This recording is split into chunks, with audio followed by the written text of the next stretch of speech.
the Vice President Inday Sara, the President, nagdeklara na ng kanyang kahandaan at pag-alay ng kanyang buong buhay sa pagsisilbi sa bawat pamilyang Pilipino.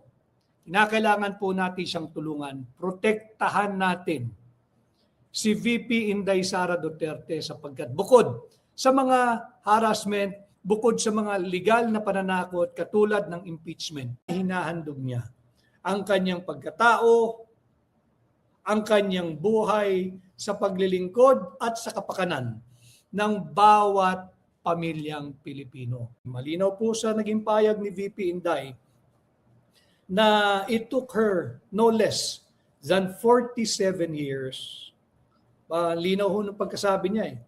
It took her no less than 47 years to realize that her life is not just her own.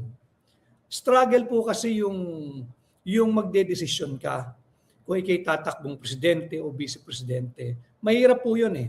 Sapagkat hindi po yan yung parang nangyayari ngayon. Gusto lang pala makuha yung titulong presidente.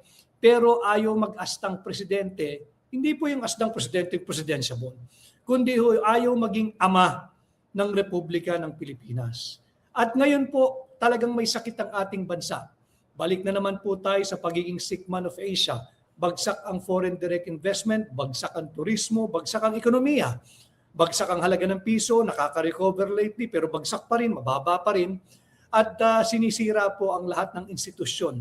Ang kinakailangan po ng bawat pamilyang Pilipino, ang kinakailangan po ng bansang Pilipinas, ang kinakailangan po ng bawat overseas Filipino workers ay ang pagkalinga ng isang leader na tatayong isang tunay na ina sa bawat Pilipino at sa bawat pamilyang Pilipino. Ito na po ang ina ng sambayan ng Pilipino, ang ina ng Republika ng Pilipinas, ang ilaw ng ating tahanan, Inday Sara, the President.